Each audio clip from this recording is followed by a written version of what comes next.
Good evening, dear students. We sincerely apologize for the delay in the session start. Good evening once again and welcome to AS Engineering College YouTube live session in the subject of applied physics. I am Dr. Krishna Mohan, welcoming you all again.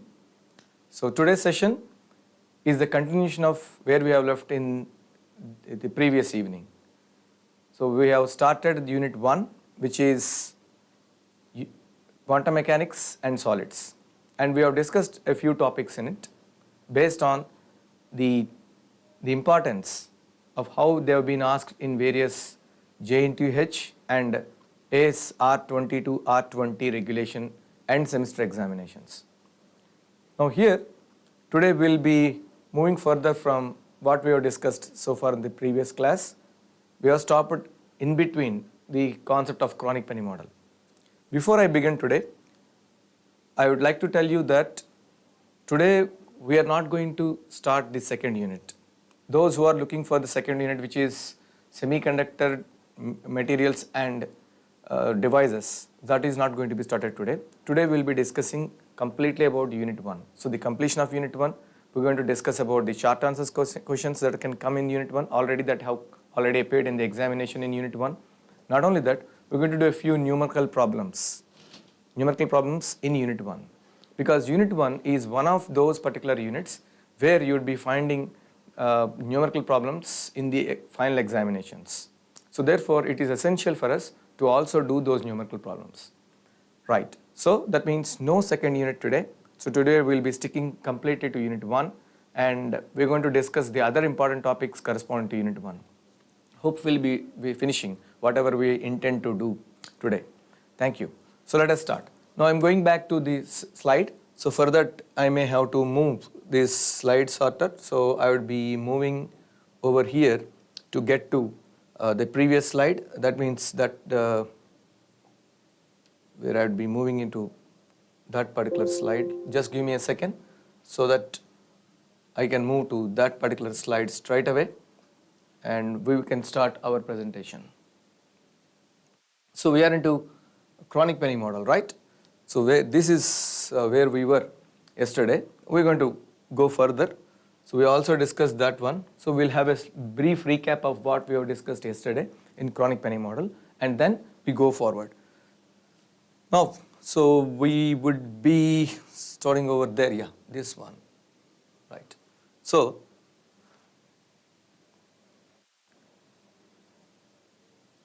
chronic penny model. So what is chronic penny model basically? Chronic penny model is nothing but a model that describes the motion of electron in a periodic potential field. We know what is meant by a periodic potential field. A periodic potential field is the one in which electrons' potential energy not only depends on its position but also on the periodicity of the crystal, periodicity of the metal I am talking about, where the electrons, the free electrons, move in between. What type of electrons we are mentioning here? We are mentioning about the free electrons. Where the free electrons are available? They are available in metals. So we are talking about metals here. If I say the movement of free electrons, it is related to the metals, metallic crystals, right?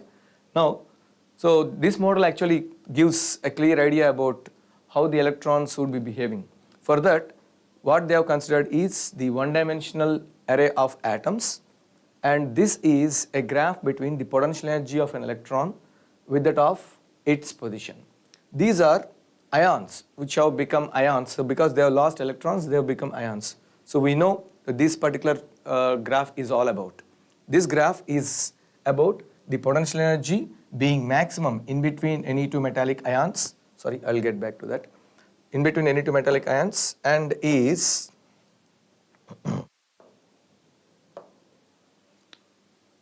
potential energy is maximum in between any two metallic ions and is 0 at the ion site. This is what we have got to know. So the maximum potential energy being V0 and the minimum potential energy being 0. Now we have considered two regions where the potential energy is periodically repeated and throughout the entire lattice. Lattice here refers to the arrangement of ions. Now this particular region, if you just observe, this is a region where it is near to that of the ion core. The potential energy has to be 0. This is already we have discussed. So that is between 0 to A. So the potential energy being 0. This is one region. Region 1, let us number it as. And then the second region being this one, where the potential energy is maximum. So that is between minus B and 0. So that is minus B and 0, right? So these are the two regions we have considered.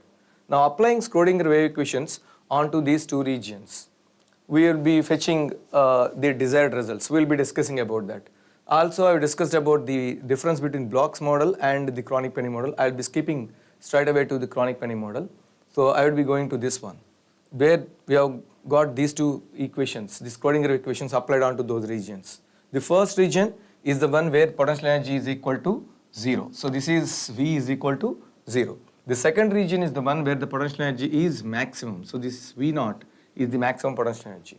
When we have that, automatically we're going to have two particular Schrodinger equations written for those two regions. For region 1, this is the equation, and for region 2, this is the equation. They can be further refined as these two equations, where alpha square would be replacing this particular portion and this one. So this particular portion, and beta square would be replacing this particular portion.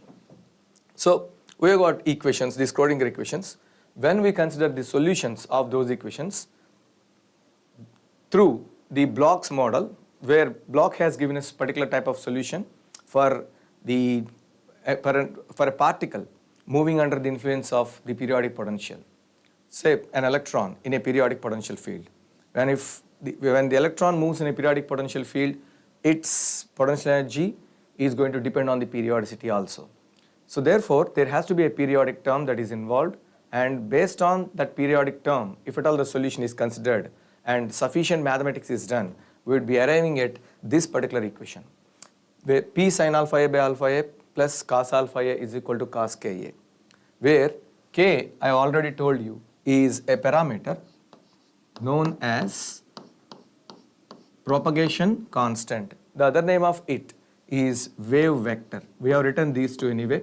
So the first one being propagation constant, the second name being wave vector for K. So alpha being the one that is derived from that's differentially Schrodinger wave equation anyway. P is a parameter, so that is also a constant, which would be mv naught AB by h cross square, where m is the mass of the electron and v naught is the maximum potential energy. A and B are the widths of the regions for which the potential energy being 0 and potential energy being maximum. H cross is anyway constant, we know that. H cross is nothing but h by 2 pi. P has got a name to be called with. So P is known as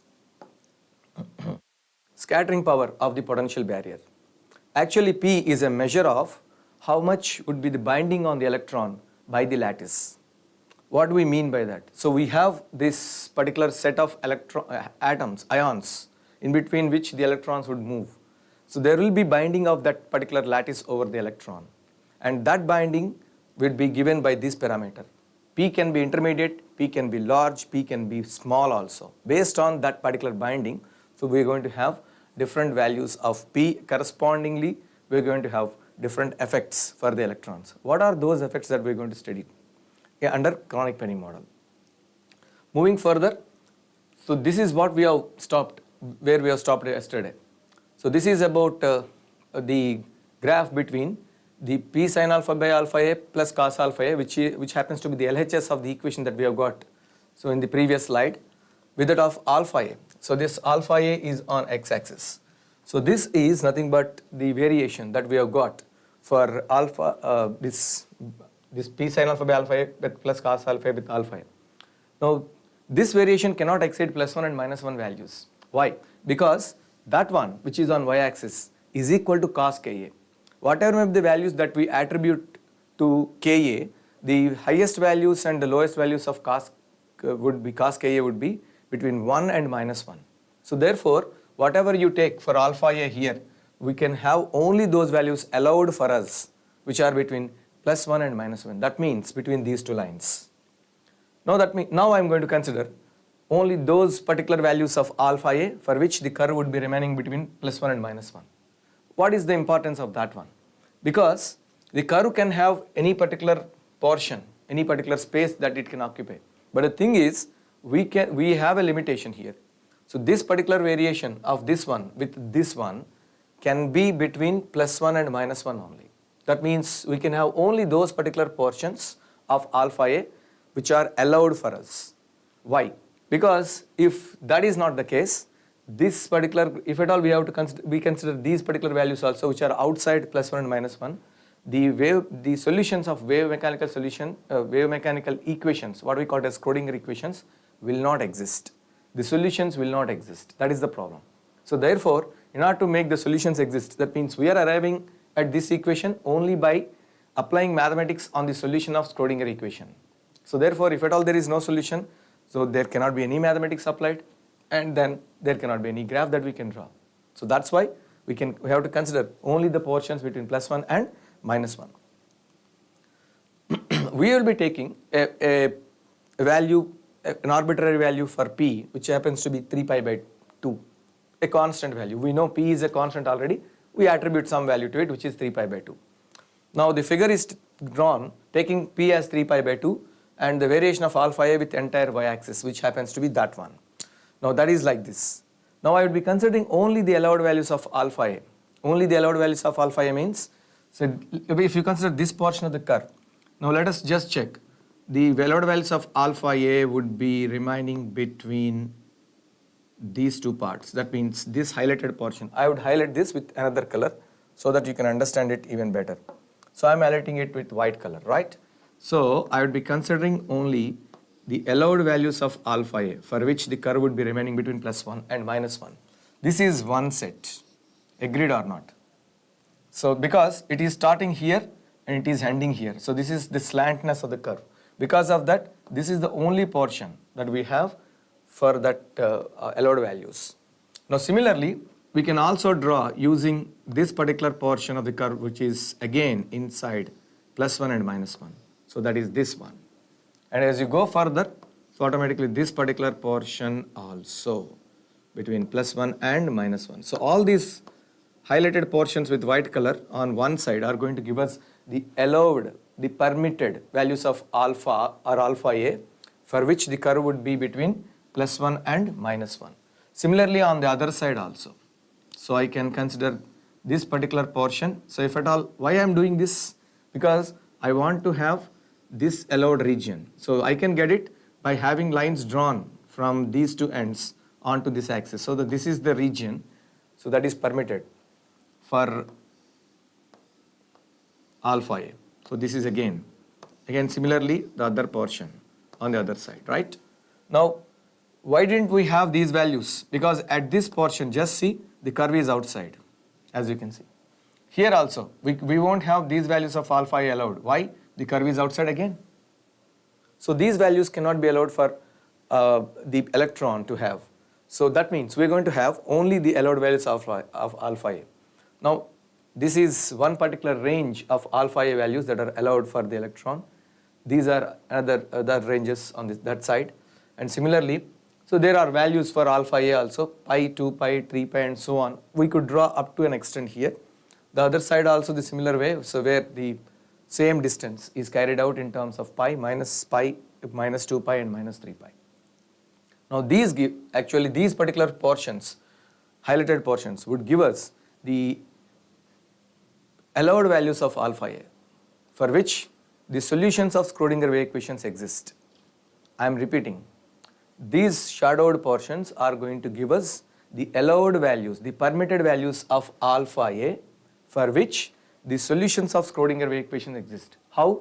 Because they are the ones which are between +1 and -1. Means they are satisfying this equation, which is P sin alpha by alpha A plus cos alpha A is equal to cos Ka. They are satisfying that equation. So therefore, if that equation is satisfied, means the solutions exist for this Schrodinger wave equation. That means whatever we are trying to arrive at, we can, right? So these shadowed portions, that is what we have written over here. The allowed portions of alpha A which permit the solutions of wave mechanical solutions. Don't be frightened of these particular kind of words. Let me tell you, this is nothing but SWE, means Schrodinger wave equation. So solutions of Schrodinger wave equation, solutions of SWE. That is what we are arriving at. So solutions of Schrodinger wave equation to exist that are showed by the shadowed portions. I would erase this one, or else we will move to the next slide. Is this clear to you? So what all these blue color bands indicate? They are going to give us allowed values of alpha A. Agreed? Right. Now we'll be moving further. The same graph and the same kind of variation. Again, the same two lines for +1 and -1, the same everything. So now what is another one? Another important point. Whatever we are discussing now will be the salient features of chronic penny model. Generally, you would be asked in the examination to write the salient features of chronic penny model. There are 3 salient features of chronic penny model, out of which this is the first one. Okay, and then there will be 2 extreme cases. If you write all 5, so you have done half of it. But just before that, you need to write down what is chronic penny model, that particular tower graph, right, between V of x and x, and then the graph between this one. So, and then the 2 Schrodinger equations for the 2 regions, and you can write a sentence or 2 that these Schrodinger equations can be solved by means of applying blocks solutions. Upon sufficient mathematics, we arrive at that equation, which is P sin alpha by alpha A plus cos alpha A is equal to cos Ka. And then, so you have to draw this diagram. Generally, chronic penny model would be asked for either 6 to 8 marks or sometimes for 10 marks. You cannot miss out on anything about chronic penny model. If it is asked for less than 5 marks, then you can take out a few. All these mathematics and all you can take out, but 5 salient features you need to put. What are the 5? You said only 3? Right, I said only 3, agreed. But there are 2 extreme cases that we are going to discuss. So then you would get to know how to write this particular model. Okay, first of that salient features is this one. The motion of an electron in a periodic potential field is characterized by the bands of allowed energy separated by forbidden regions. Did you understand this particular concept? I mean this line? If not, I am telling you. I would explain. So just see, the motion of an electron is characterized in a periodic potential field is characterized by bands of allowed energy separated by forbidden gaps. We have a graph here. This graph actually shows only the allowed values of alpha. Since A is constant, if you say allowed values of alpha A, we are getting allowed values of alpha only. That means alpha is the only variable. A is the width for which the potential energy being 0. Anyway, that is going to be a constant. So alpha is the only variable, right? Okay. So this is going to give us allowed values of alpha. That means, in a way, it is giving us the allowed values of energy also. How? How alpha and energy are related? Did you forget? So our alpha, I'm going back to a few slides back. Bear with me so that you would get where we have started with. What is alpha here? Right.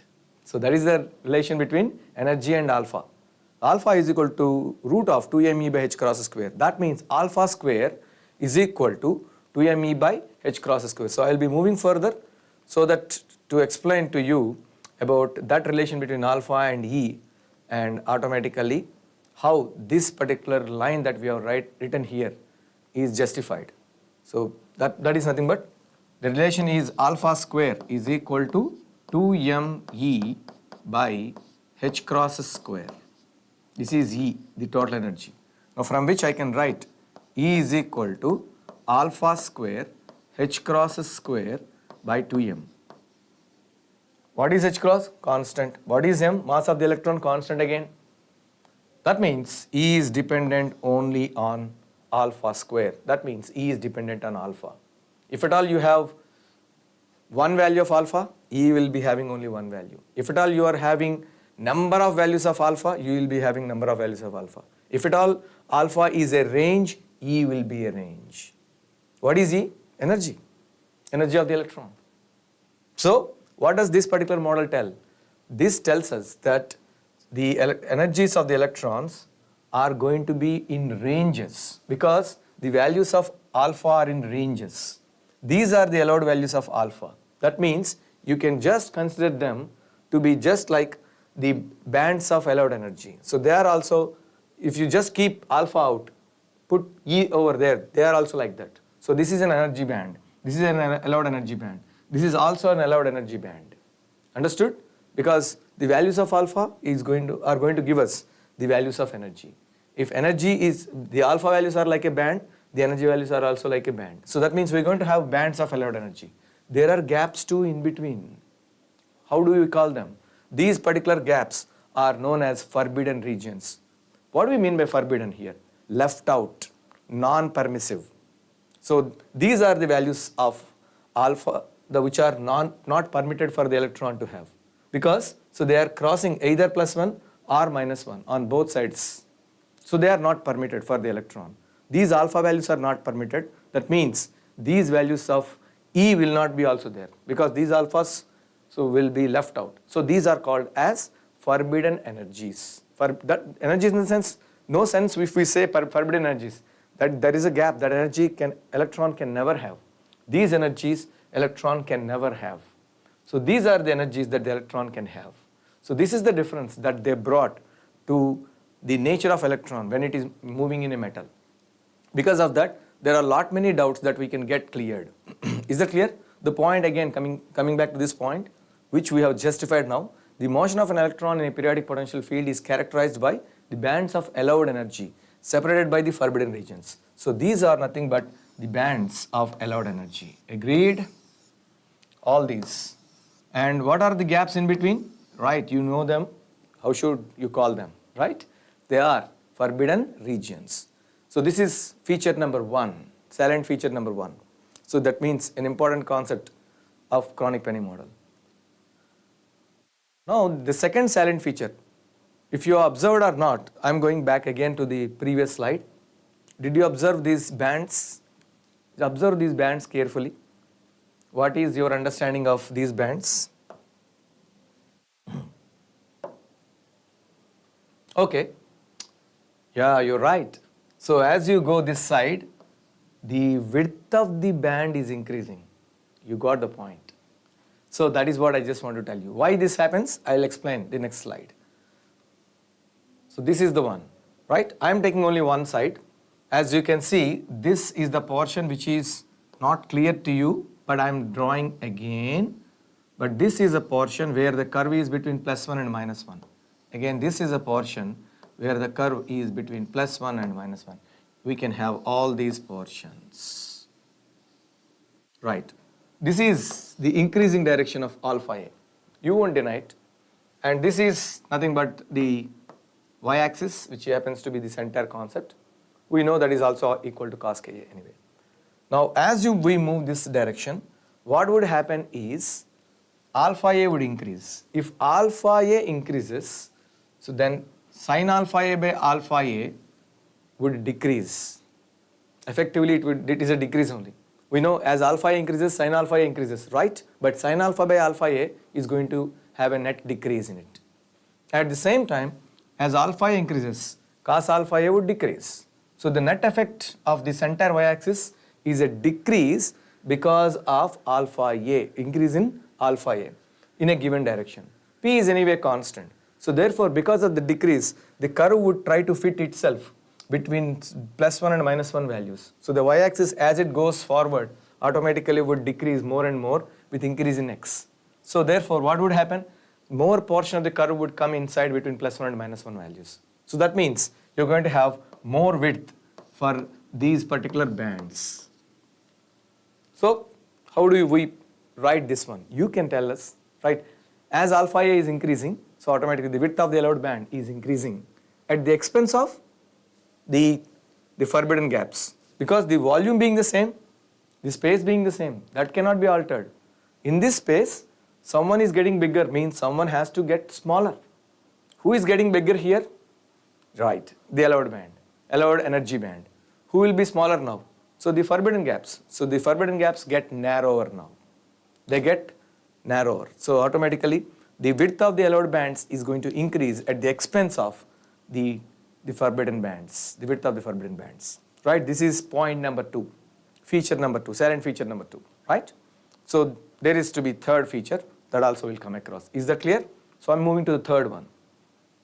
I've given you the features straight away. What is that one? If V naught B is large, P is large, then the curve passes or crosses +1 and -1 regions at a steeper angle, making the allowed energy bands get narrower and forbidden bands get wider. So, when you see this one, if P is very large, even if alpha A increasing, then since P being large, the curve would be crossing +1 and -1 values at a steeper angle.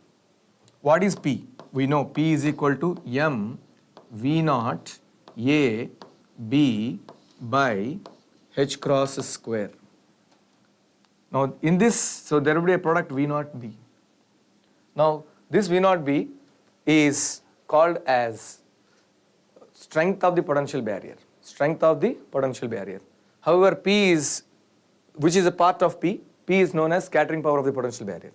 So therefore, this entire, if at all V naught B is increasing, P would increase without any doubt. If P increases, what is going to happen? If P naught B is large, P will be large, what would happen? Y-axis would be large. If y-axis is large, then automatically the curve would be much more steeper. Then it has to be reducing the width of the allowed energy band. So therefore, the width of the allowed energy band is going to reduce. Did you observe the difference?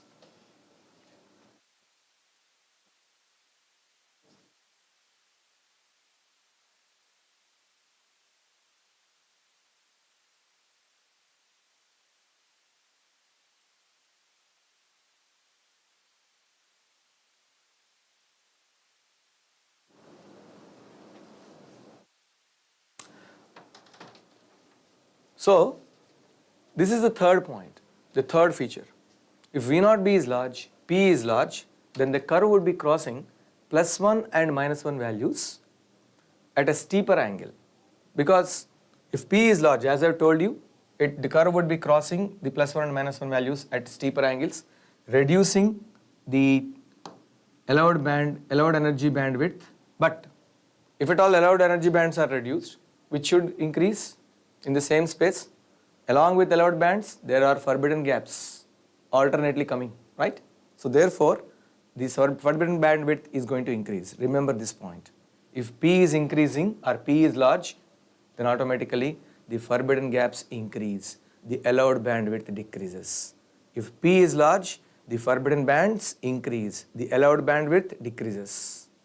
What is the previous point? If alpha A is increased, then automatically if alpha A is increasing, then the allowed bands increase, the forbidden bands decrease. This point is exactly opposite to the previous one, where you are increasing x-axis there. Now here you are having higher value of the y-axis because of higher value of P. Right. So this is about the third feature of chronic penny model. Remember, these three features are essential to write in the examination. So if you've been asked about chronic penny model, you cannot come out of the examination without writing these 3 points. You have to draw diagrams as well. So that is where the entire beauty lies. Okay? But this can be done. So over practice. What is the points? Very simple points are there. So automatically very simple points, you can easily write them down. No, see, you would be finding this particular terminology, these words slightly difficult and different. Agreed. But they can be practiced. So that's why while listening to the class, in the classroom itself, you should get something out of that particular lecture. That's why so you have to pronounce those particular terms along with the lecturer. Then you get accustomed to them. You are habituated to them while for writing and also for expressing. For interpretation and for expression as well. Okay. So we'll move forward with the 2 cases. So what did we come across? I am going back again for the 3 particular things. The first one, the motion is characterized by the bands of allowed energy separated by the forbidden regions. That is point number 1. And the second one, as alpha A increases, automatically the width of the allowed energy band increases. That there is no doubt that the forbidden band is going to decrease. Excuse me.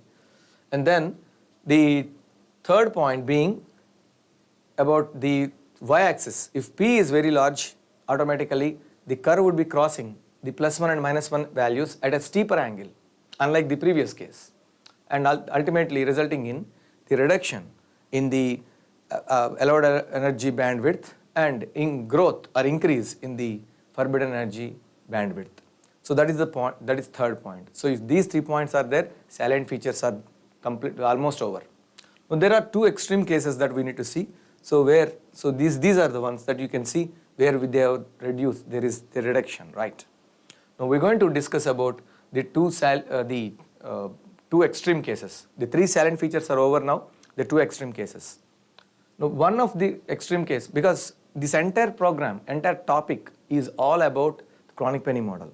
Chronic penny model is the one which describes the motion of electron in a periodic potential field. What is a periodic potential field? This is an arrangement of the metallic ions. So an electron moves between the metallic ions, automatically its potential energy is going to vary. That is the concept here. Its potential energy is going to be varied. It is going to be changed. How the potential energy is going to change?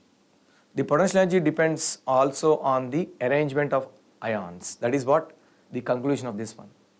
In order to make sure of this, what we do is we are going to test for different values of P. What is P? P is known as scattering power. That is name, right? But what actually P is all about?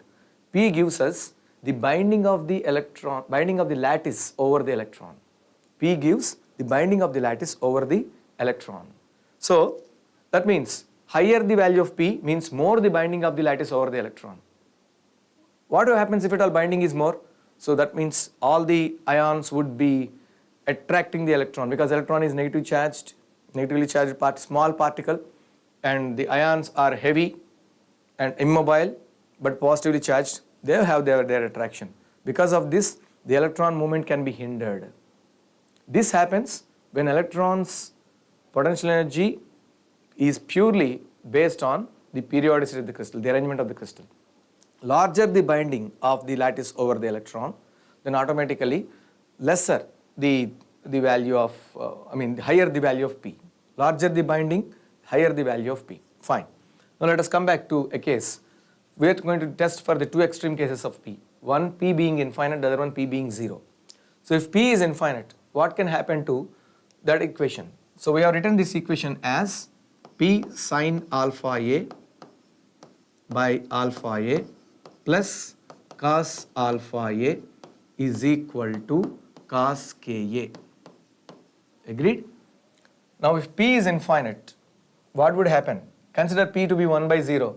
So that means only this portion will remain, the entire portion would go off, because you will be taking 0 as that LCM and all. So you will be left with only sin alpha A is equal to 0 in this expression.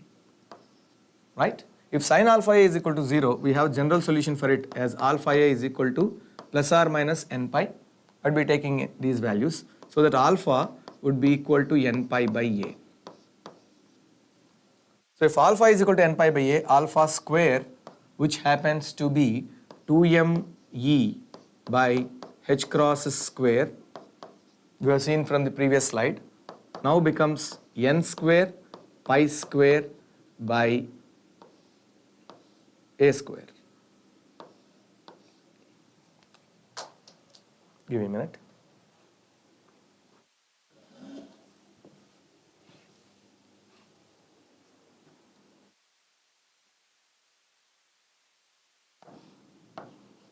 By A square. So resulting in E is equal to n square pi square by A square into h cross square, which is h square by 4 pi square into 1 by 2m. Just check. So I am equating these two equations, this one as well as this one. Right? E would be equal to this much. Now you can cancel out this pi square, and the final value will be En. I would write E is equal to n square h square by 8m A square. So what is that one? N square h square by 8m A square. You need to be peeping at it to get that equation. I'm going to write it again over here. So E is equal to n square h square by 8 ma square.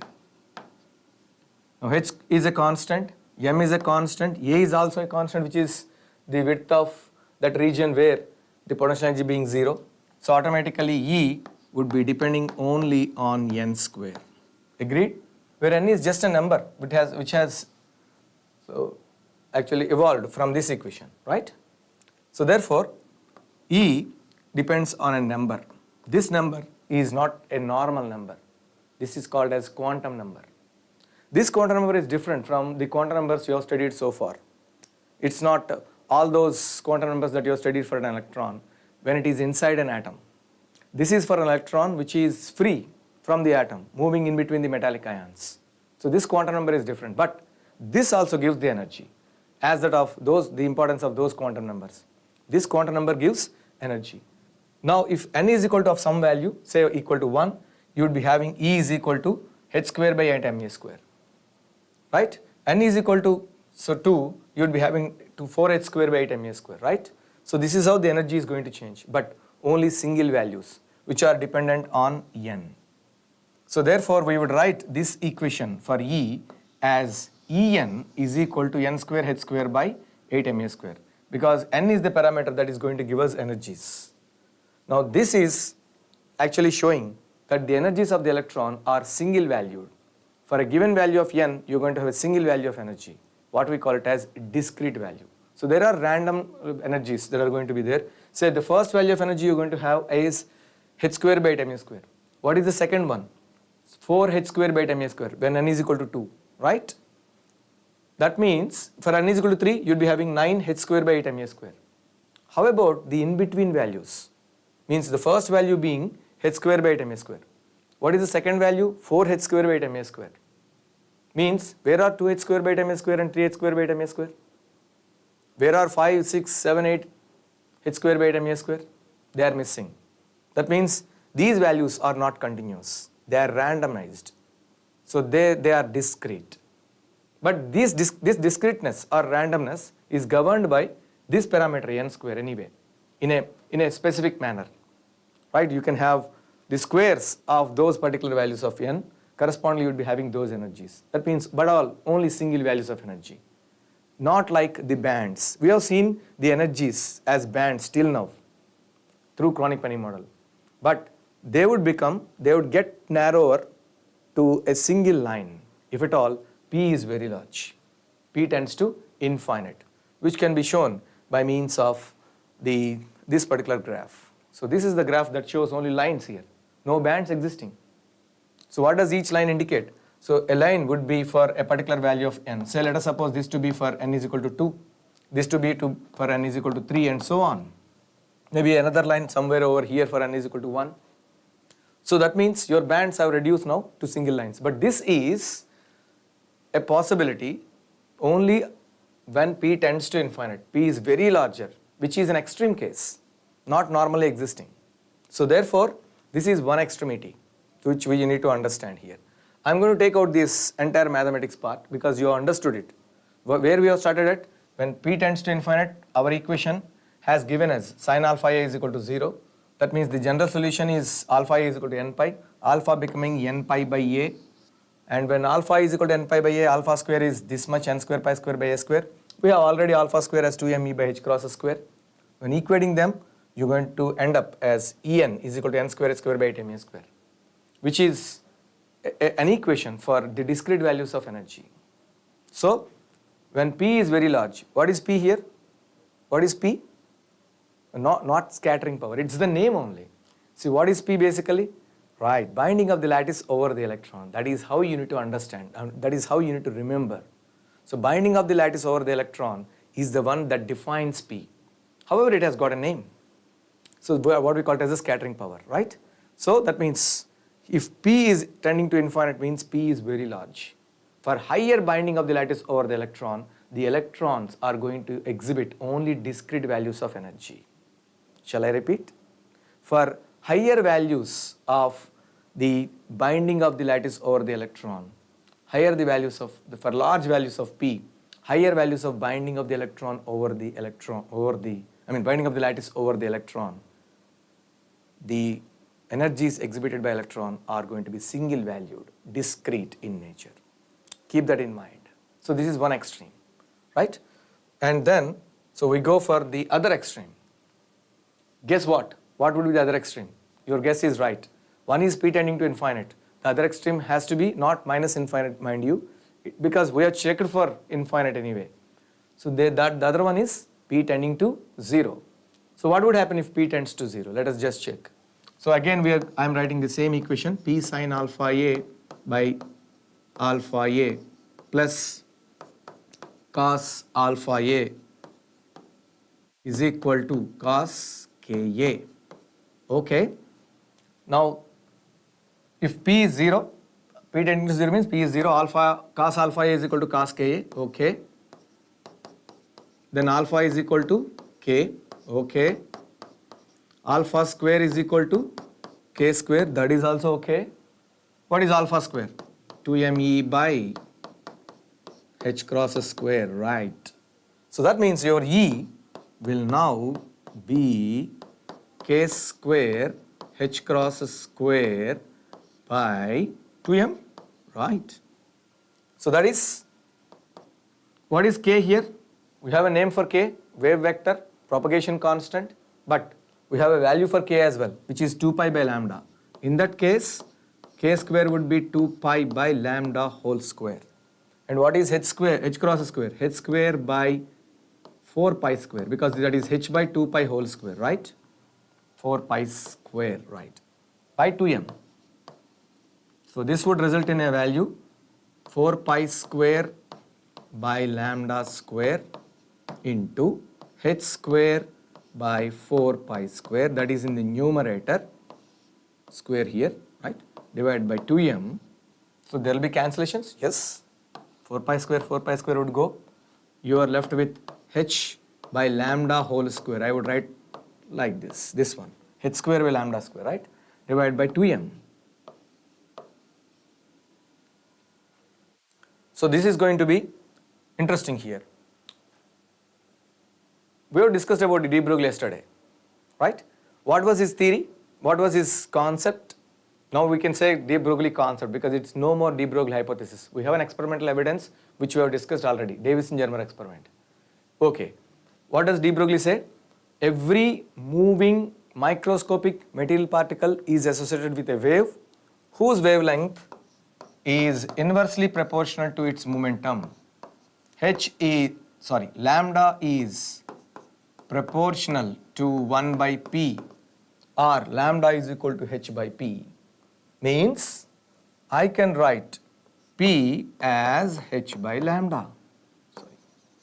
P as h by lambda. Then automatically in place of h by lambda square, what should I get? We are right, p square divided by 2m. Did you ever see this equation in your life? Right, don't lie, you have seen it. What that actually gives or indicates? Half mv square, right, absolutely. That is nothing but kinetic energy. So, this is for the total energy of the electron, which is equal to its kinetic energy, right, which is half mv square. I am writing again, refining this one. E is half mv square. Means what? If E is half mv square means the entire energy becoming its kinetic energy, no potential energy being 0. So, there is no potential energy when P tends to 0. That means P is a measure of potential energy. So, this entire concept of P is all about potential energy of the electron only. If P is large, potential energy is large, means binding of the lattice over the electron is large. If P is 0, the potential energy is 0. The binding of the lattice over the electron is also 0. Electron is completely free. Remember this thing. When total energy of a particle equals its kinetic energy, the particle is completely free from its position. It can have any particular direction movement, it can have any particular velocity it wants, then automatically it can have all values of energy. No gaps, all values, continuous. So that would be this one. So again, I'm going back to erase this entire thing. So I'd be taking out this mathematics, right. So what is the above expression?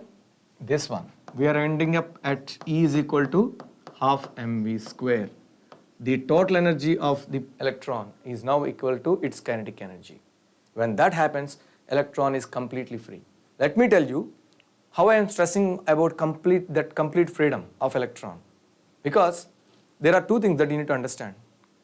If you say electron is free, that is nothing but electron coming out of the atom, still moving in between the metallic ions.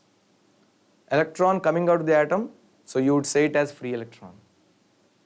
Still, that particular electron that would be moving in between the ions will be having binding, partial, maximum or minimum because of the presence of ions. There will be binding of the lattice over the electron. It is not free from that, right? But if the electron is free from that also, that means the binding of the lattice over it, then that electron can be reckoned as a completely free electron. It is considered as a completely free electron. Now, a completely free electron can have all possible values of energy. No energy levels exist, no discrete values, no binding on it. So automatically, how should we represent? If at all we have to represent that no binding case, all energy is possibility. Guess what?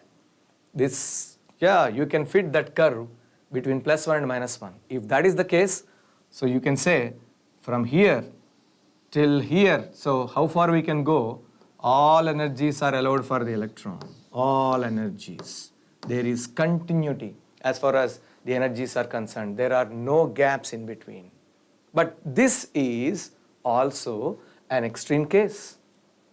Previously we have seen one extreme case where electron is going to exhibit only single values of energy, the discrete values of energy.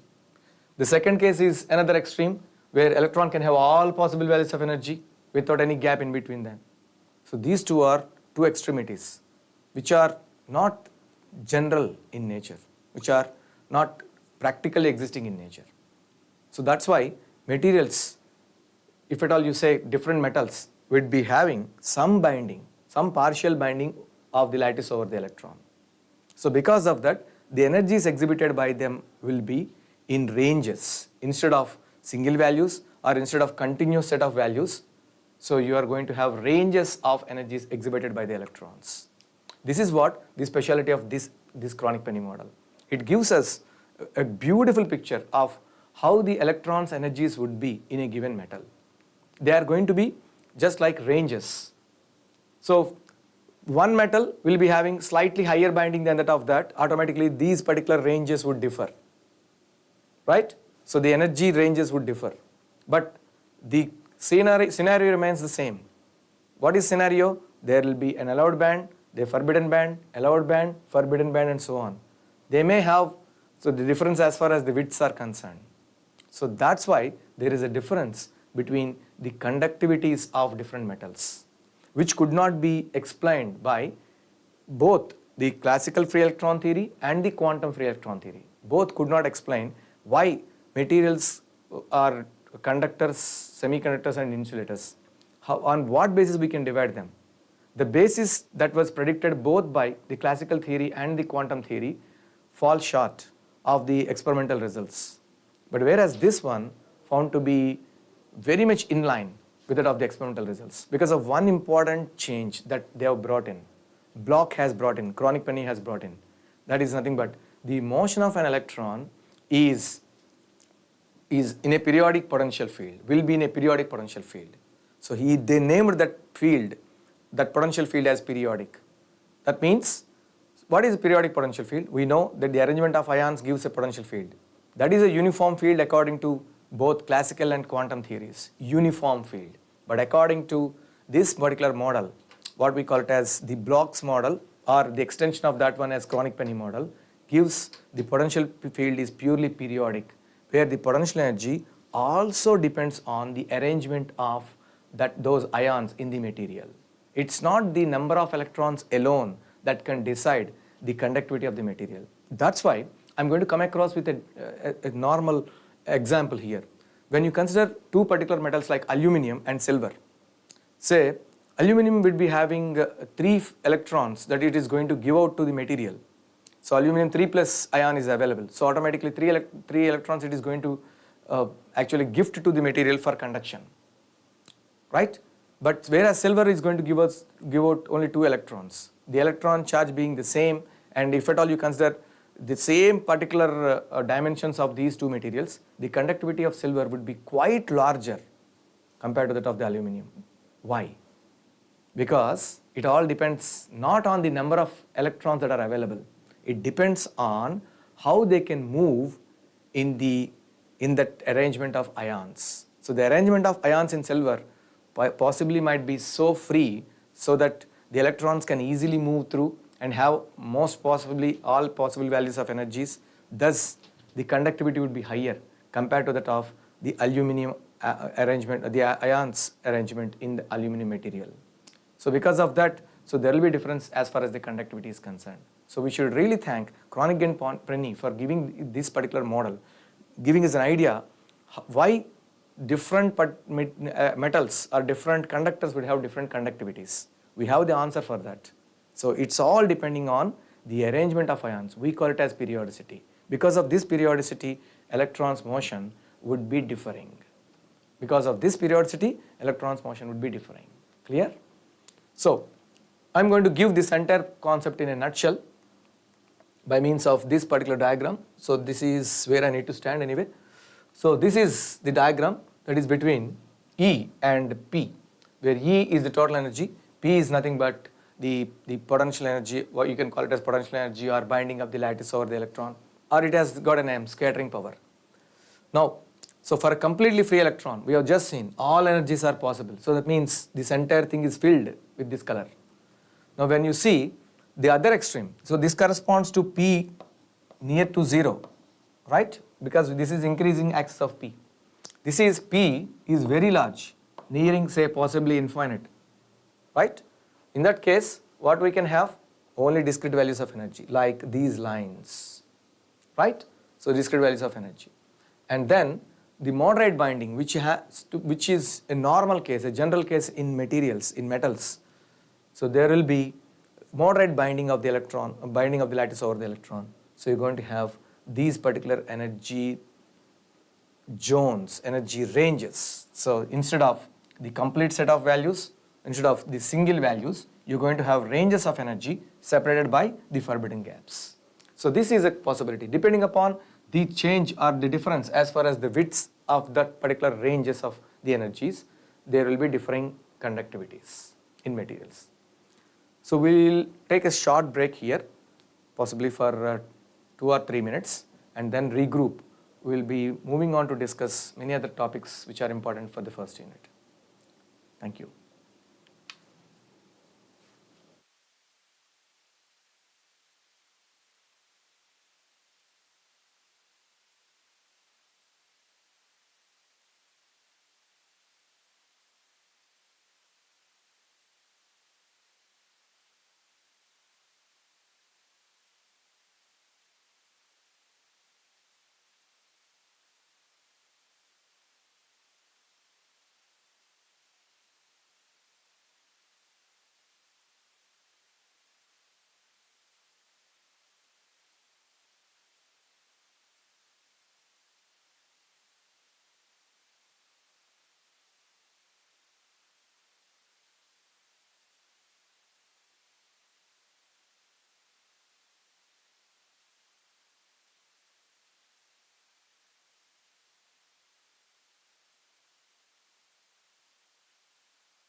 Welcome back.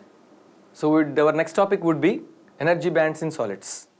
So we understood how would be the energies of electrons in a metal or in a few given metals, and it would be differing from metal to metal. The conductivity is also differ. Fine, we know that. Moving further, so we will be discussing.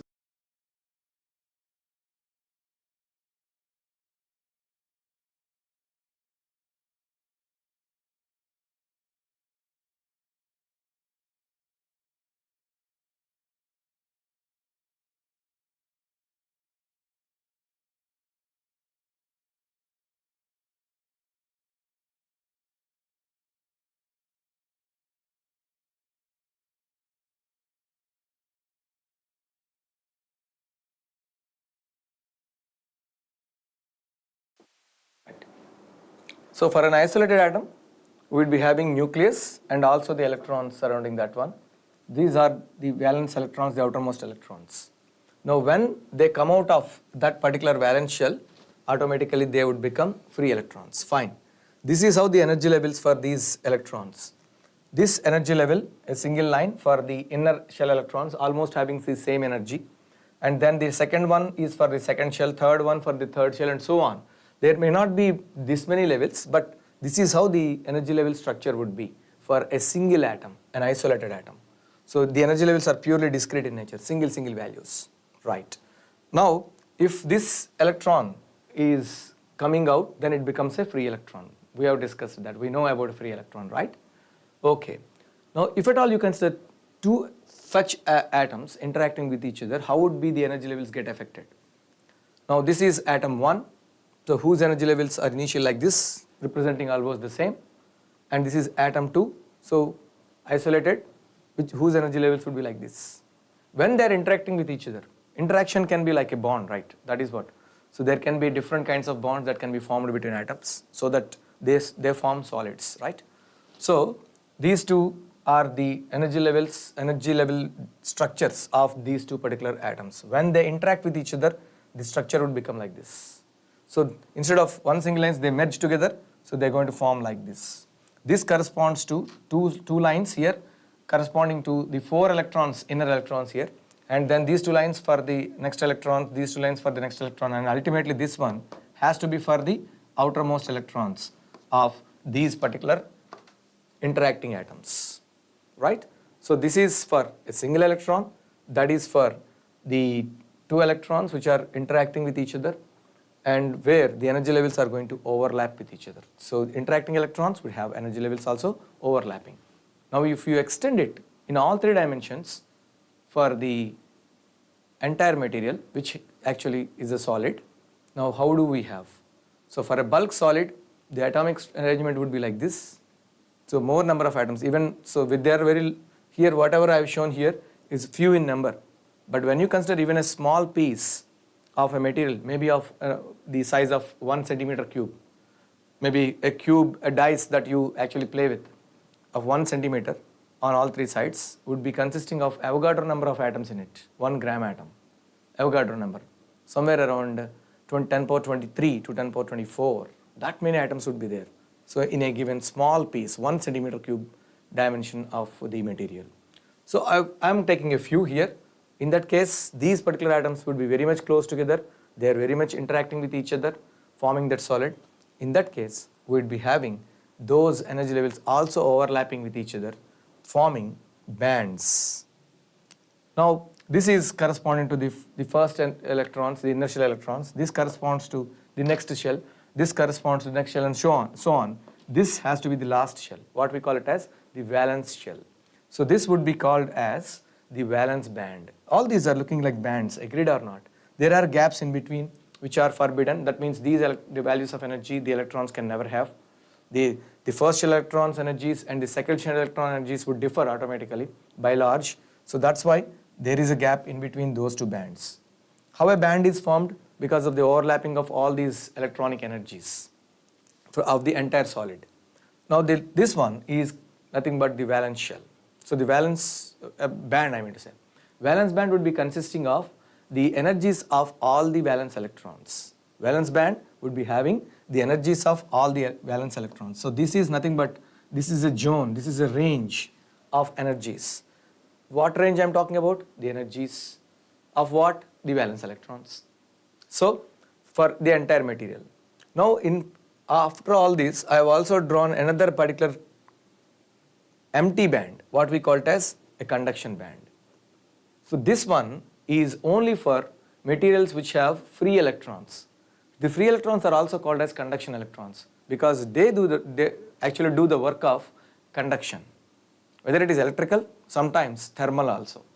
So those two, but because the conduction band will be filled with those particular energies of the free electrons. So in the last slide I have shown you that there will be an electron that is getting freed from the atom. That free electron, what would be its energy? Whether it is lesser than the energy of the electron inside the atom or greater than the energy of that particular electron inside the atom, it would be definitely greater than the energy of the electron inside the atom, because there is one equation that you need to remember all the time in physics. So I would be telling the students the same thing many a time, that energy is inversely proportional to stability.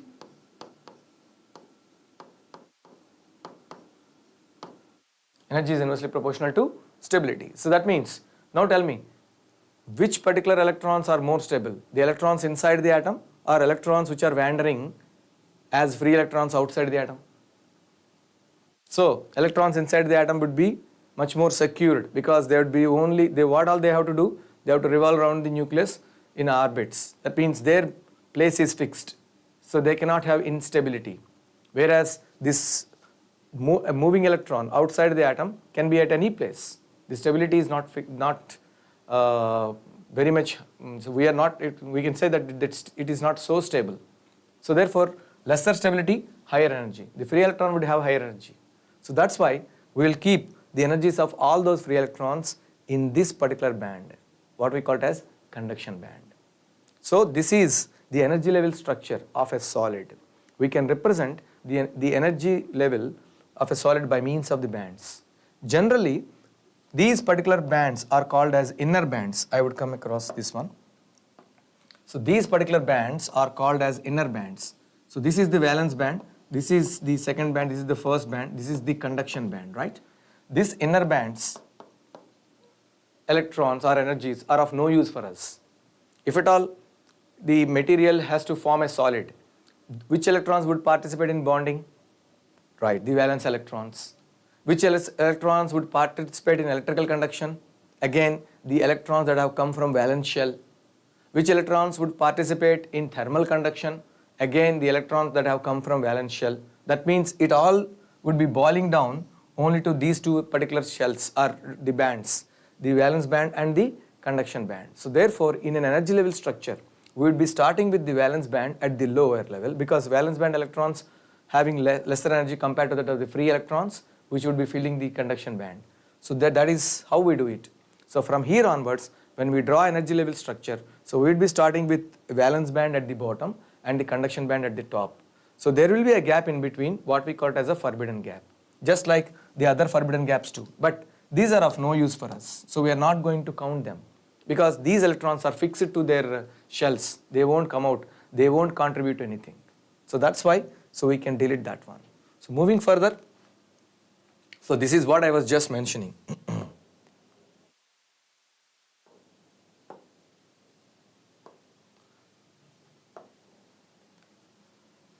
So here, these are the filled bands, say 1, 2, 3. This is the valence band, and the gap between them is forbidden band, forbidden gap we can say. And this is a conduction band. Generally at absolute zero for any material, it is going to be empty.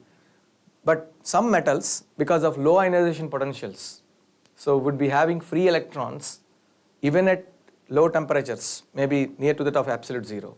So their energies will be filling the conduction band. So this is energy level structure of any particular solid. Now we have these filled lower energy bands which can be deleted in a band structure. Just to understand that these particular bands also exist, we can know that. From here onwards, when we actually consider the band structure, we will be starting with valence band at the bottom and the conduction band at the top, in between the forbidden gap. Based on this particular placement of these these ones. So we're going to have the material classification into conductors, semiconductors and insulators. I'll be starting with insulators first. So band structure of an insulator.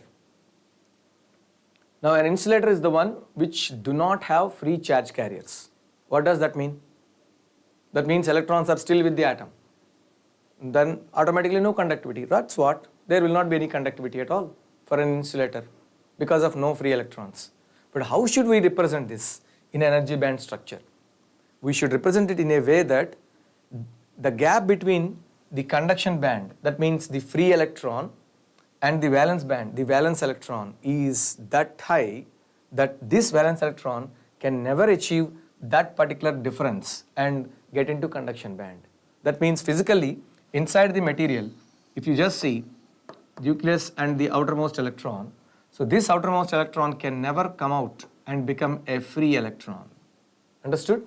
So that means the energy difference between this one, say E2, I will write here E2, and E1, this is say E1, this is E2, would be so large, somewhere of the order of 3 to 6 eV, that these electrons can never achieve. Why? What if you are given food more than your limit? Can you eat entire food? No. Similar to the same thing. Electrons would acquire some energy because, so when you give energy to the entire material, to the maximum level possible, not more than that. So therefore, electrons can never achieve these values of the energies in eV. So I'm giving for a single electron 3 to 6 eV. So these energies can never be achieved by the electron. So therefore, they remain in the valence shell itself. So that means there are no free electrons, the conduction band being empty.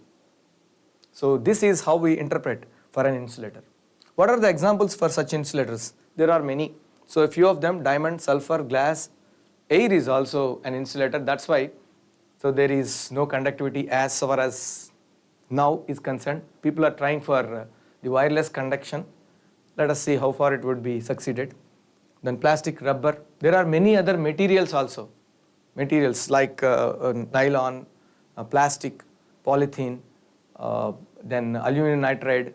Many insulators, many dielectrics are also there. So all these will not be having the free electrons. And because the valence electrons can never achieve that energy.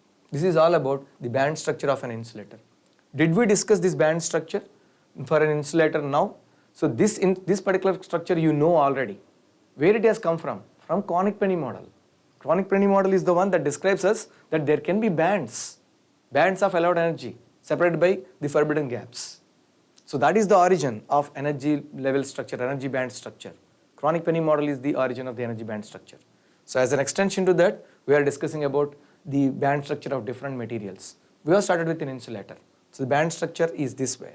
The forbidden gap is of the order of 3 to 6 eV, which can never be achieved by an electron, an electron in the valence band can never become a conduction band electron. Physically, what is happening inside the material?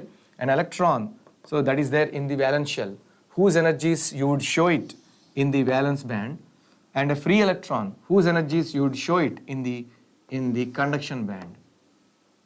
But a valence electron will not come out. Automatically there is no energy that is there for that free electron. There is no free electron at all. No energy. So conduction band empty. Clear? So now we would move on to the next one. So happens to be a semiconductor. This is of lot of importance to us. We have a chapter on this, and in fact the entire electronics industry is due to these semiconductors. Whatever we make use of as electronic gadgets, so all of them, in fact most of them are made with semiconductors only. What specialty they have? That specialty we will discuss in the second unit, but as of now we will just see their band structure. How would it be? Now you can guess, because if I ask you what is a semiconductor, people would come out with different answers. What are the answers that you would be getting in a classroom? The first of which is going to be, which is a material which partially conducts. Is that an answer at all? So we cannot give that kind of answer. Partial conduction means it would conduct and stop in between, and it would go home. So there is no such partial conduction. Let me tell you, semiconductor is a material which acts as an insulator at absolute zero. Means at 0 Kelvin, no free charges are available for semiconductor to conduct. But as temperature increases, it would gain charge carriers inside it, and which are useful for conduction. The conductivity can be modified by increasing temperature. That is one way. The second way is its conductivity can also be modified by adding impurities to it deliberately. There are different ways of adding impurities in order to produce the charge carriers that we will discuss in the second unit when we discuss intrinsic and extrinsic semiconductors. But this is how you need to understand. A semiconductor is an insulator at absolute zero whose conductivity can be modified either by increasing temperature or by doping. Should be your answer. So lengthy, is it not? But this is how it has to be. At least don't say the partial conduction point, right? Thank you. Now, moving further, so this semiconductor is the one which would be having a gap of 0.2 to 2 eV, which is quite achievable for any electron. So that means an electron from valence band is able to achieve these particular values of energy, any one of them, so between 0.2 to 2 eV, and ultimately become free from the valence shell. That means if you have an electron in the valence shell, under normal circumstances, that means at T is equal to 0 or near to the top 0 Kelvin, this electron will not come out. But as T is greater than 0, that means you are supplying energy to the electron, more and more greater than that 0 Kelvin, this electron gets sufficient energy and becomes free. This sufficient energy would be between 0.2 to 2 eV. So you can eat to the extent that the maximum that you can have, right? Not more than that. So therefore, this is the possibility for the electron to have, which it can have and automatically become free. How do we show it in the energy level diagram? An electron from the valence band would be going into the conduction band. So a valence band electron would be going into the conduction band. Sorry if at all the colors are not that much friendly to you, but so understand this one. So valence electron gets freed, comes out, becomes a free electron, means you would show a transition that an electron is present in the conduction band, right? So this is how the transitions would be. We will discuss about the semiconductor materials in the second unit vastly and very clearly how these transitions take place, right? This is all about the semiconductors. The examples of such semiconductors would be the elemental semiconductors like silicon and germanium, the compound semiconductors, gallium arsenide, indium antimonide, which are 3-5 compound semiconductors. You would get to know all these later. Cadmium sulfide, cadmium telluride are called as 2,6 compound semiconductors. They are used for different purposes. I have mentioned a few of them here. So all these are semiconducting materials only. You might be knowing silicon and germanium, fine. I have added a few. So just make a note of them. So this is about semiconductors. Now I'll be moving further to conductors. Now we can increase the conductivity of a semiconductor, but we can never make a semiconductor to a conductor, mind you, because the conductivity of a conductor is far, far ahead compared to that of the conductivity of a semiconductor. So how would be the conduction and valence bands for a conductor? Generally, as I told you, the ionization energies of a conducting material, of a conductor would be very small ionization energies. So suppose say there is an electron in the outermost shell. If it gains slightly higher energy than that of its energy in the outermost shell, the valence shell, it becomes free. So it becomes a free electron.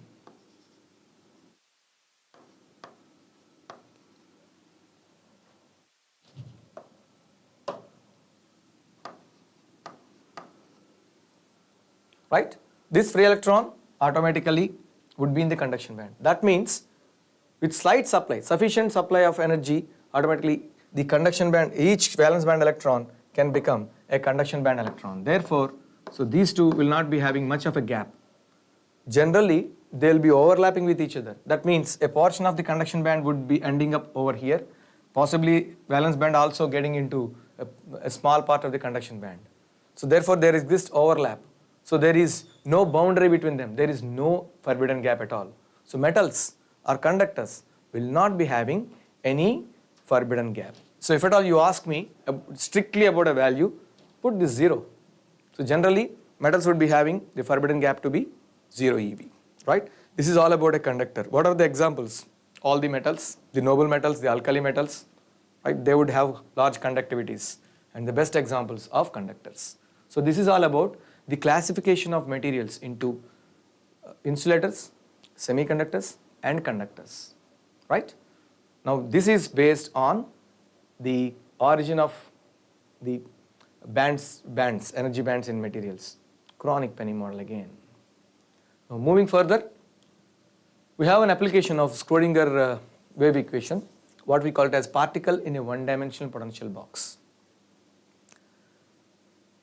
See where we can apply this Schrodinger wave equation, which is a differential equation.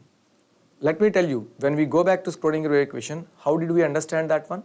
Schrodinger wave equation is the one which describes the motion of a microscopic particle. Movement of a microscopic particle. Where do you find that such microscopic particles? Moving, generally electrons in a metal or electrons and holes in a semiconductor, and possibly if we can go into the level of the nucleus where protons and neutrons possibly would be moving inside the nucleus. So inside the nucleus, they are the microscopic particles, right? Or even small atoms or gaseous molecules, all these are microscopic in nature. We can apply Schrodinger equation to the motion of such particles. Here I am considering one such particle here, which is trapped in a small space. What we call it as a one-dimensional potential box. How we call it as one-dimensional potential box, let us know. Now let us consider two particular extremes in between which a particle of mass m is trapped, which is moving incessantly between the two extremes. If the potential of that particular particle, potential energy I mean to say, of that particular particle is constant in this movement, in this region, then where the particle is moving only one-dimensionally between the two ends, then that particular region can be considered as a one-dimensional potential box. What did I say? I am coming back again. Let us consider a particle of mass m moving with a velocity v one-dimensionally between the two extremes.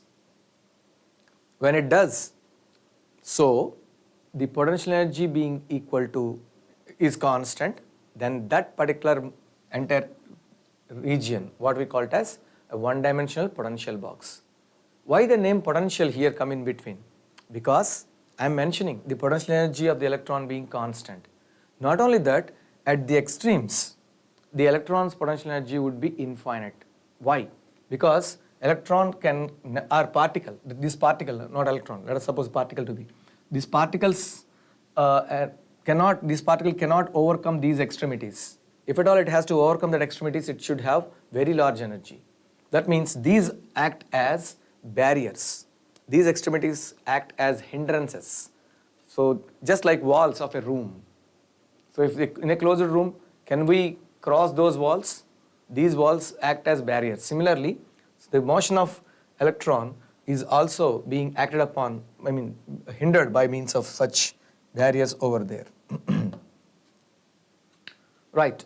Now I am talking about a particle here, so whose mass is m, which can move either in this direction, not either, in fact, in this direction as well as in this particular direction, but along a single line. So just like this. It would be moving incessantly between those two, right? we're going to talk about such particle. We're going to apply Schrodinger wave equation onto such motion, and guess what we're going to get out of that particular application of Schrodinger wave equation? We'll just get to know, right? So this is about the particle. Now, one-dimensional potential box, how we understand it, ascertain that one. A one-dimensional potential box is a fixed distance in which particle moves only in one dimension, which it is doing just now. Okay, I've just stopped it anyway. So with a constant potential energy, this potential becomes infinite at the extremes. So therefore, in such a way that the particle can never overcome or never cross those extremes. If that is the case, then we call that particular region as a one-dimensional potential box. I'm going to just represent the energies, the potential energy of that particular particle that is there in one-dimensional potential box. I'd be taking the potential energy V of x on y-axis, x on the position x on x-axis, position on x-axis. It would be just giving us two lines, y. So here I am considering that the constant energy I was talking about, constant potential energy I was mentioning about, is equal to 0. For our convenience, we have considered that potential energy to be 0, which is also a constant anyway. Okay?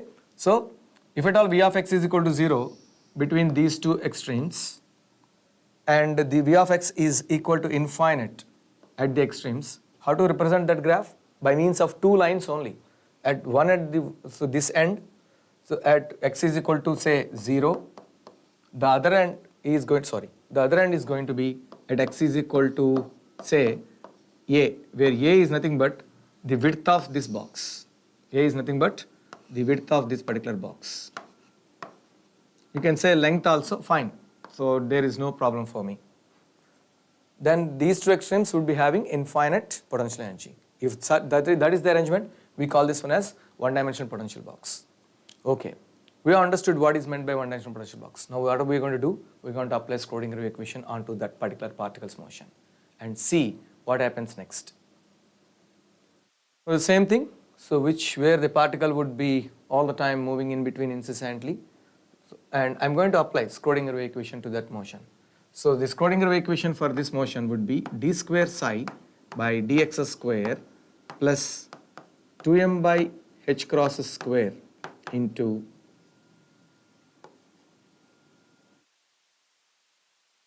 E minus V into psi is equal to 0. This is the one-dimensional Schrodinger time independent wave equation. We have learned it yesterday.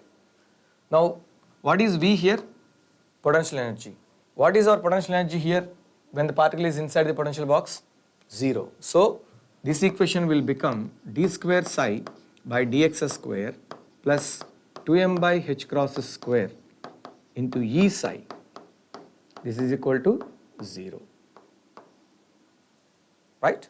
Now this is for 0 less than x less than a.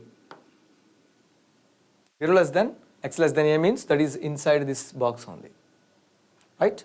Outside the potential box, what is, we cannot write anyway. The particle cannot be present. Now this is equal to, I would write this as d square psi I dx square plus alpha square psi is equal to 0, where alpha is nothing but, or k square psi for that matter. What I would do is, so that is a better way of doing it.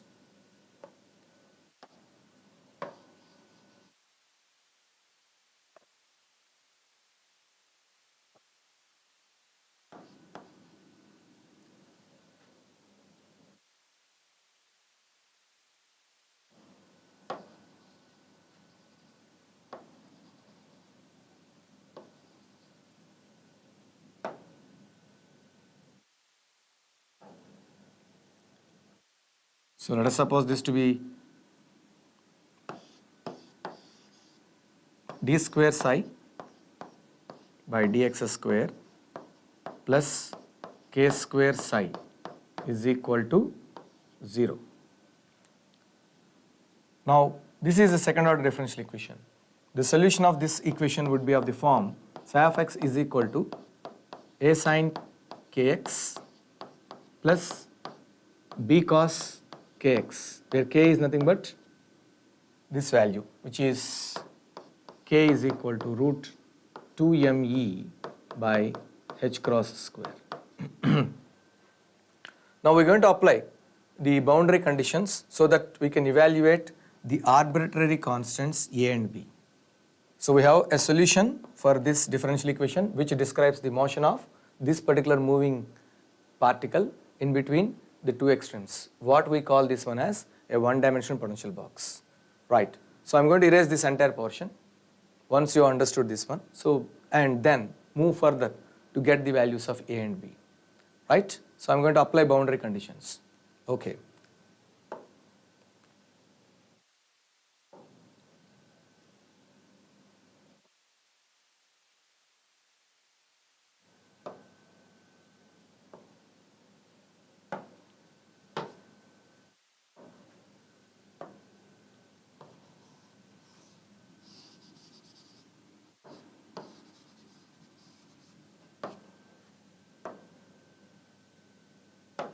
Now I'm going to use this one. So we will be applying boundary conditions on this equation. What is that one? The solution. Psi of x is equal to a sin kx plus b cos kx. Okay. Now the first of which is BC1 I would write. What is boundary condition 1? At x is equal to 0, psi of x is equal to 0. Now coming over here, this is the portion I am talking about at x is equal to 0. This is the one where x is equal to a. We are considering the width to be equal to a. So therefore this is x is equal to 0, this is x is equal to a, and at x is equal to 0, psi of x is equal to 0. What do we mean by this?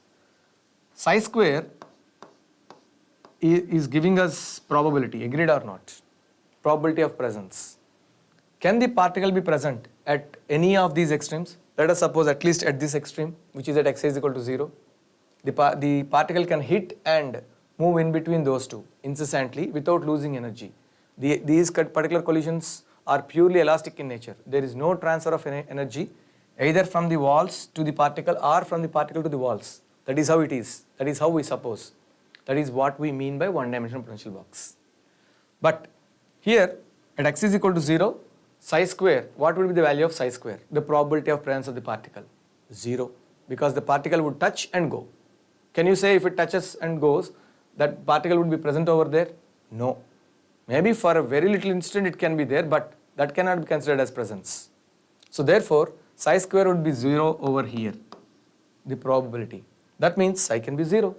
So at x is equal to 0, psi is equal to 0.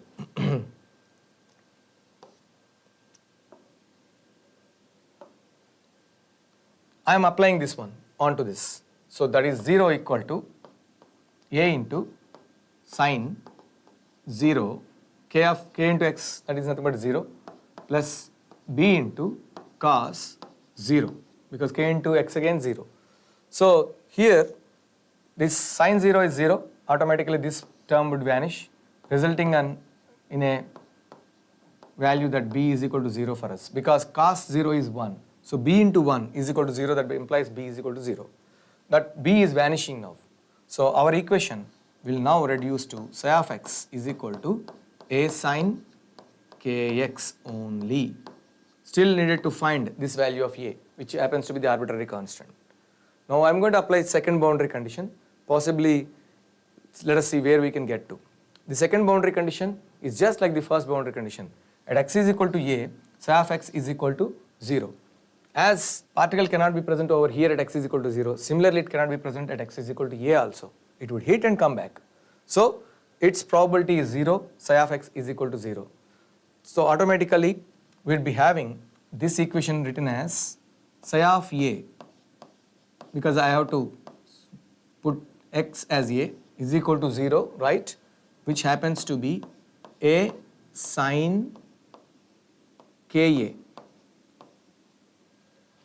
right? Now if at all this is equal to 0, either a or sin ka has to be 0.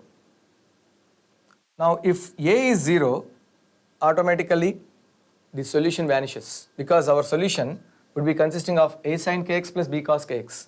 b is already a 0. That means this portion is not there. We are left with this only. We should have a non-zero solution. That is for that Schrodinger wave equation, which is non-zero anyway. So if at all non-zero solution has to be there, we shouldn't have a is equal to 0. What else we are left with? Then sin ka should be equal to 0. That implies, again we know, how can we write ka? Ka is equal to n pi. And that implies, excuse me, that implies k is equal to n pi by a. What is that one? K is equal to n pi by a. This is the necessary condition for the solution of Schrodinger wave equation to exist. This is the necessary condition for the solution of Schrodinger wave equation to exist. Why? Because if k is not equal to n pi by a, then a has to be 0. Sin ka will not be 0, a has to be 0. If a is 0, then no solution at all. Already b is 0. That is what I am mentioning. Okay? So K is the necessary condition for the solution to exist. If we move forward with this, okay, can I move forward from here? So understood the concept here? I'll be moving forward so that I can get the energy of the particle. Here, the value of K is equal to n pi by A. So that means K square is equal to n square pi square by A square, which is also equal to 2me by h cross square.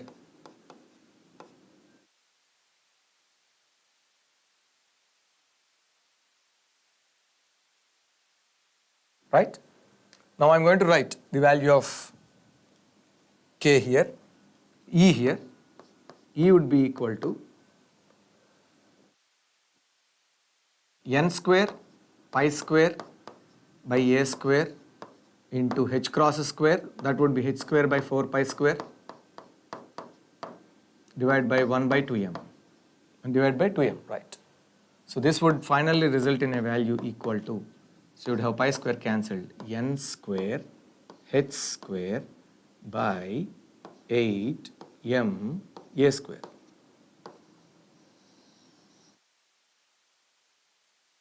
Did you see this one anywhere? Yes, we have seen. Just in chronic penny model.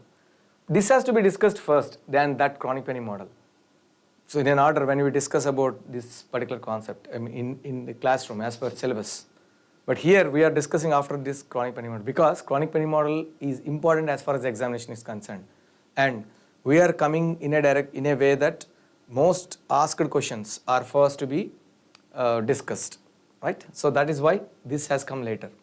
Okay, anyway, this E is nothing but n square h square by 8ma square. So I can write this as En, because n is the only parameter that can change and which actually determines the value of E. So that means the particle is going to exhibit discrete values of energy, because this equation is nothing for the discrete values of energy. How would be the discrete values of energy that we would see? Going further, so I'd be taking these energies on y-axis and for each value of n on x-axis. The least value of n for the particle should be 1. N cannot be 0 here. Why? Because if n is equal to 0,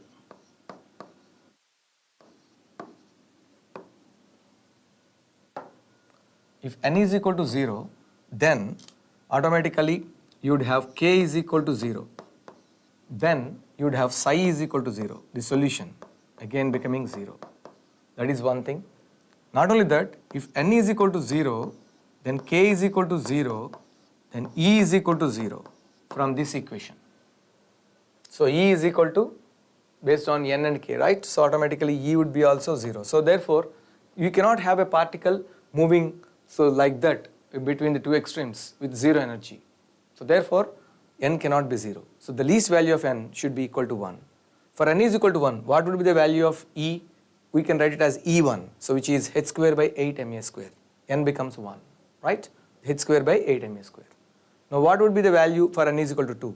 That is 4 times this h square by 8ma square. I can write it as 4E1. Is it not? N square is 4 anyway. Keeping this h square by 8ma square as it is, which is the lowest energy, which is E1. So E2 is equal to 4E1. Next, for n is equal to 3, that is 9E1. For n is equal to 4, that is 16E1. N is equal to 5, that is 25E1. You might have noticed that these particular gaps are not the same between the quantum states. You can call them as quantum state.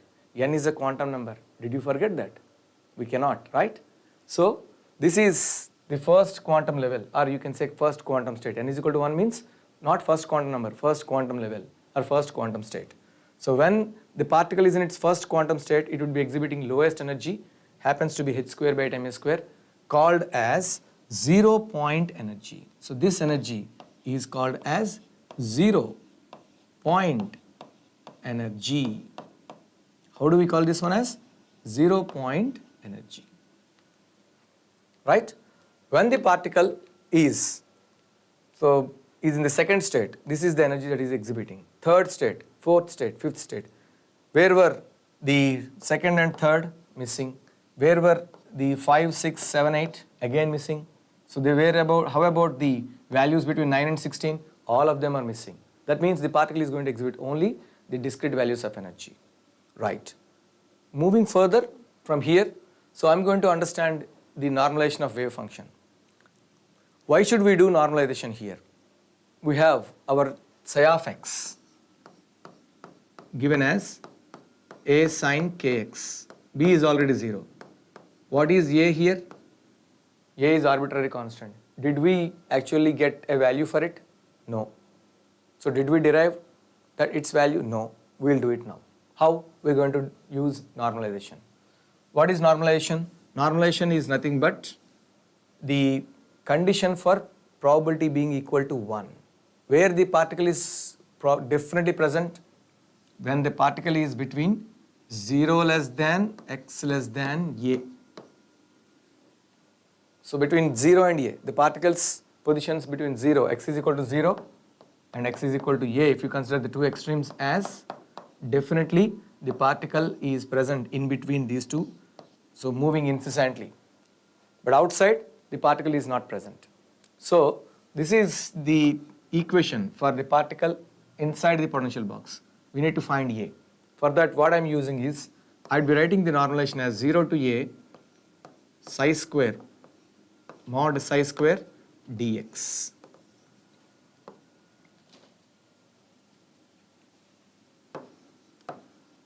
Is equal to 1.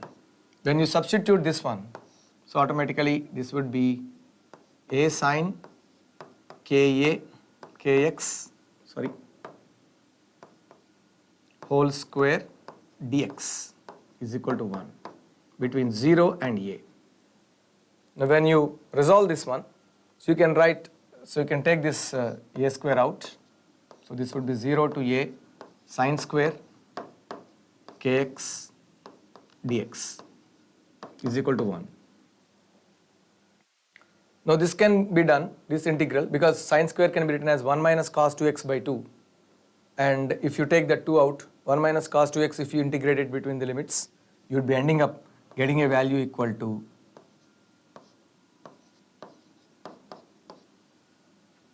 what is this one? A square by 2 into a is equal to 1. That implies a is equal to 2 by a whole root. So now you can change this place with root 2 by a into sine kx. So now we got the value of a in terms of small a. What is small a? The width of the potential box. Understood? That is between x is equal to 0 to x is equal to a. Fine, we have done the normalization. We have got that particular one. So I am erasing this one. See, one more point I would like to tell you. Below this particular video, there is a description. In that, link is provided for you. That link would be consisting of, even the notes would be provided for you. So that notes you can take a copy, that a PDF copy is provided. You can take a copy and go through. Whatever we discussed in the class, so most of which you will be finding as the notes, which you can use for the preparation of the final examination. For any examination for that matter, generally the end sem examination I am taking into consideration, right? Okay.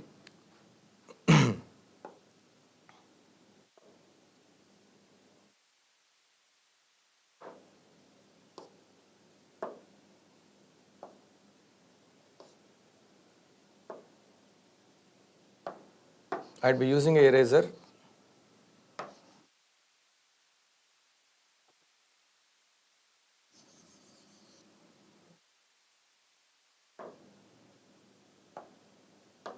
Okay, we can make use of this one here.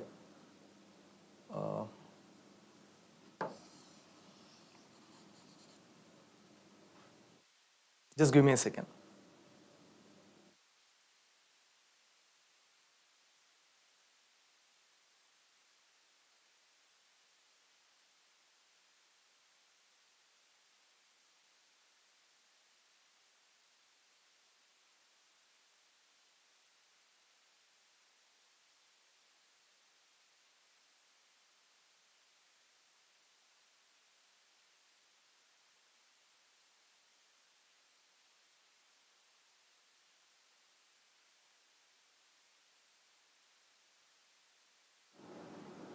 Right.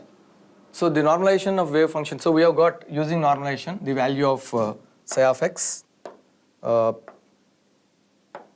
which is psi of x is equal to 2 by a, root over 2 by a into sine kx, where k is nothing but n pi by a, so that we can write it as sine n pi by a into x for 0 less than x less than a. Right. Now I will be considering this particular distance. So that is the width of the potential box.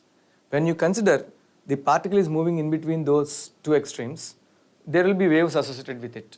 And if a wave goes like this, automatically returns back at the other extreme. So waves between two fixed extreme ends would be forming the stationary waves or standing waves. In that case, we can consider the number of half wavelengths equal to that of the width of that particular box, that particular extremes, between the two particular extremes. So that is nothing but n into lambda by 2 is equal to a. So we would be considering each, but n is nothing but an integer. We know for n is equal to 1, we have the first quantum state. When n is equal to 1 is taken, so you would be having lambda by 2 is equal to a.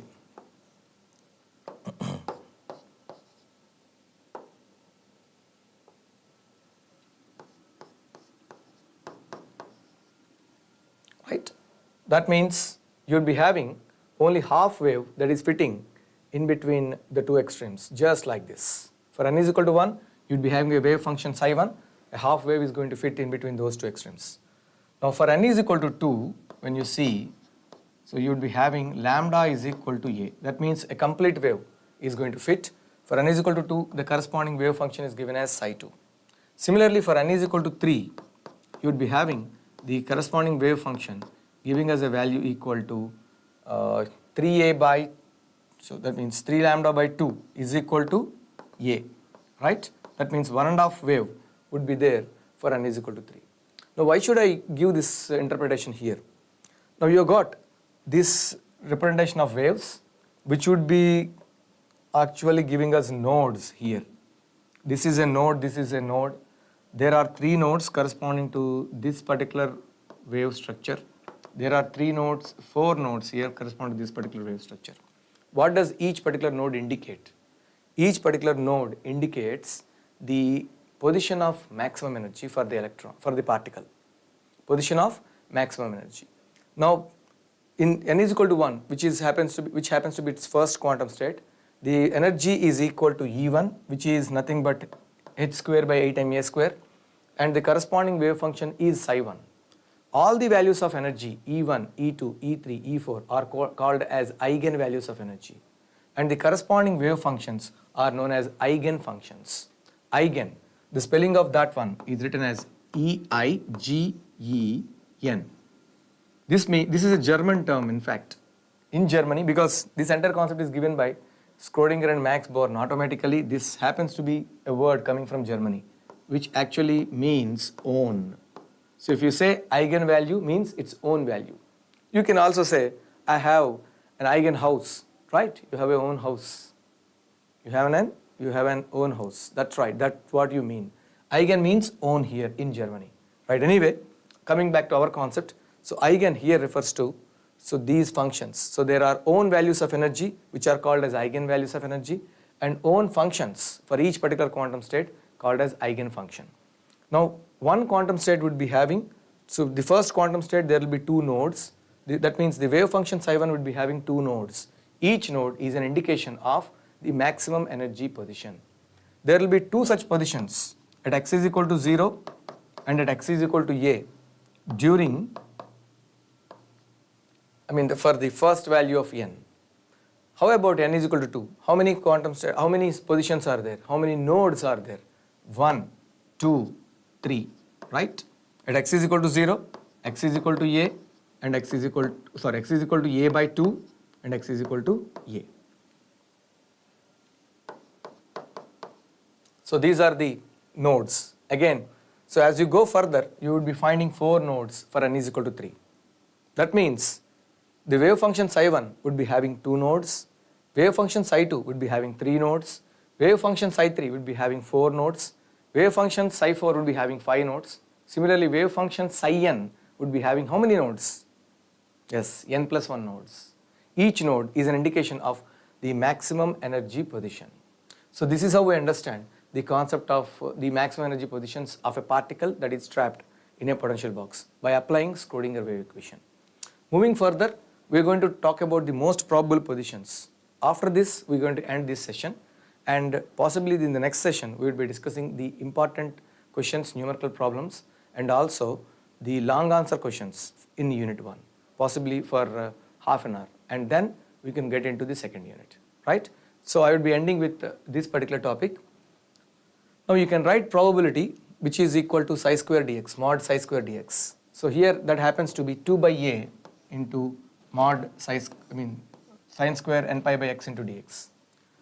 I am talking about most probable positions, means the probability is maximum at those particular positions for the particle to be present.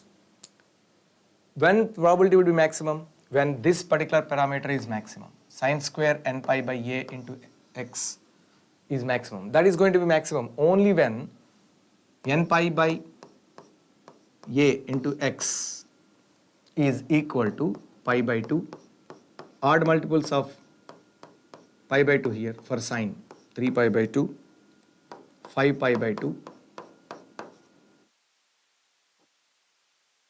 and so on.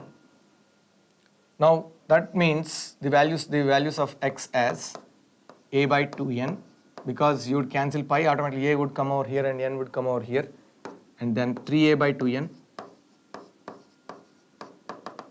5a by 2n, and so on. What does these indicate?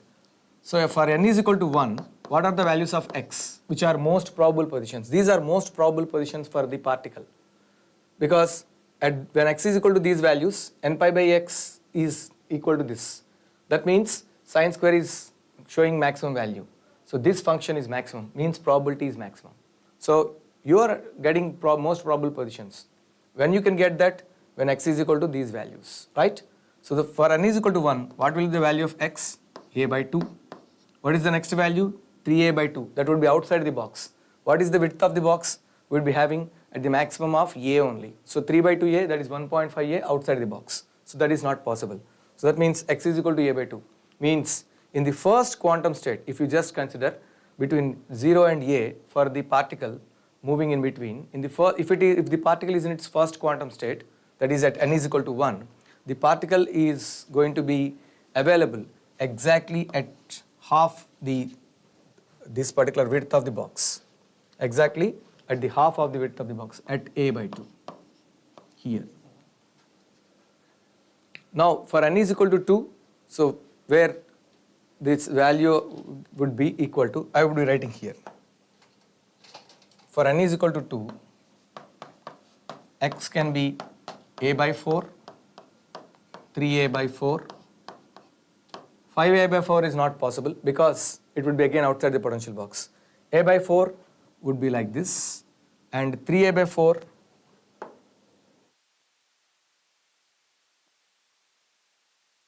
would be here. So a by 4 would be exactly again at the peak of this one. Again 3a by 4 is also at the peak of this one. So you can say antinode. So the antinodes are the positions of those wave functions. So this is the representation of psi square, because we are taking psi square here. So psi square would be between n is equal to 1, psi 1 square would be like this, n is equal to 2, psi 1 square would be like this. Because psi 1, psi 2 you have written it as like this. Psi 2 square would be coming in one side because it's a positive value. Now for n is equal to 3, you would be having 3 peaks, and correspondingly these particular values are the most probable positions. Let us see. N is equal to 3, I'll write here. So x value would be a by 6, the first value, and then 3a by 6, that is a by 2 anyway, and then the next value is 5a by 6, 5a by 6. What would be the next value? 7a by 6, that would be outside the box, not possible. So there are 3 positions. So that means in these quantum states, if n is equal to 1, there is only one most probable position. N is equal to 2, there are 2 most probable positions. N is equal to 3, there are 3 most probable positions. N is equal to 4, the probable positions increase. What does this indicate anyway? Now if you increase n, the energy increases. Why? Because energy is n square h square by 8 mA square. N increases, energy increases, right. At the same time, if you increase n, the most probable positions also increase, showing what? Less stability. So for example, if n is equal to 1 is there, the lowest energy state, only one position. That means we are very much assured that the particle can be available over here. If the particle is in its second quantum state, there are two positions.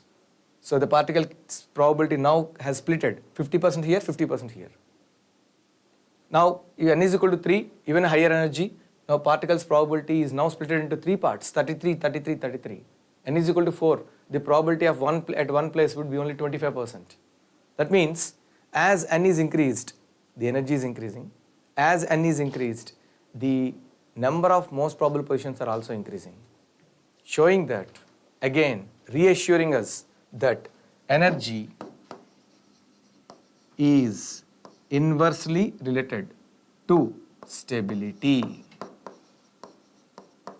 So that is the topic, that is the point again we are reassured with using this concept of particle in a one-dimensional potential box.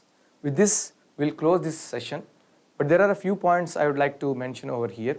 While writing examinations, when you write paragraphs and automatically you find them not correct, you would strike them off badly. What we suggest here is you can round them off neatly, writing over there this is wrong or something like that, or you can keep them in a box, you can write them over as not to be considered. If you do that, it may take slightly little longer for you, but that looks good. Your paper does not look like a dustbin, right? That is one simple suggestion we want to give you. Okay, that means when you write examinations, if you find any wrong answers at some place, do not strike them off. Just leave them as it is, round them off, write wrong somewhere in between. Right? Do the rest of the things as it is. Or keep them in a box. Again, mention it, not to be considered wrong answer or something like that. Okay? The paper also looks good. This is my suggestion for you for this class. And the rest, possibly we would meet soon. The first unit is not yet over. I need to still complete the black body radiation and photoelectric effect, and possibly the effective mass. Once that is done, we are through with unit 1, and possibly we'll be having the smaller units like the second and so on, the semiconductors and so on. I thank you all for your time, encouragement and support, and so I wish all of you would has understood these concepts better and would work on them so that you can do very better in the examinations. Thank you, wishing you the best.